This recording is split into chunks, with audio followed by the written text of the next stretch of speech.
In today's modern world, we spend hours online, studying, chatting, and playing games. But sometimes, danger hides behind our screens. Let's meet Davy, Claire, and Marie.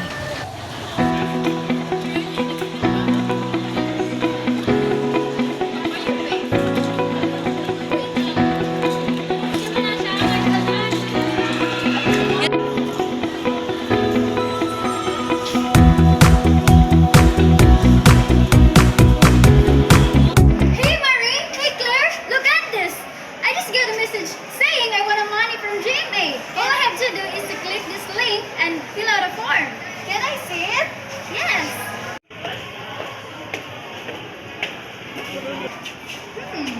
That looks suspicious, Davy.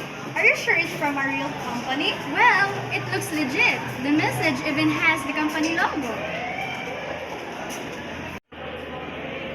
Well, just click it, Marie. Wait, don't. You could lose your personal information or get hacked. That's true. Don't click that.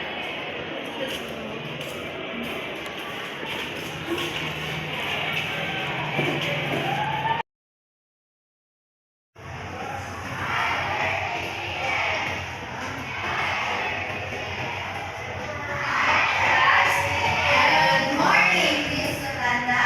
Okay, take your seat.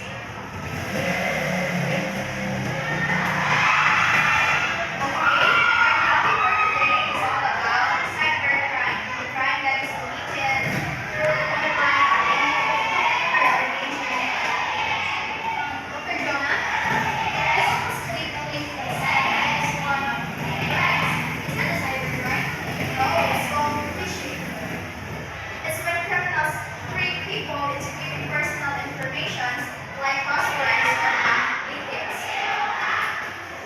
What other kinds of cybercrime are there? There are many, Jimmy. Some examples are hacking, identity theft, cyberbullying, and organized scams. Class, when we say hacking, it is breaking into someone's account or systems. Identity theft is using someone else's identity online. Do you understand, class? Yes, ma'am. Now, let's move on to cyberbullying. Harassing people on social media.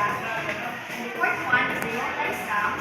We're tricking people to send money or share data. Did you get it? Yes, ma'am. Okay. Wow! I didn't know the internet could be so dangerous. What should we do to protect ourselves? Good question, Davy. Here are some simple ways. First is never share your passwords. Second is avoid clicking suspicious links or attachments. Third is use strong passwords and update them regularly. The fourth one is the long-believed messages that sounds too good to be true.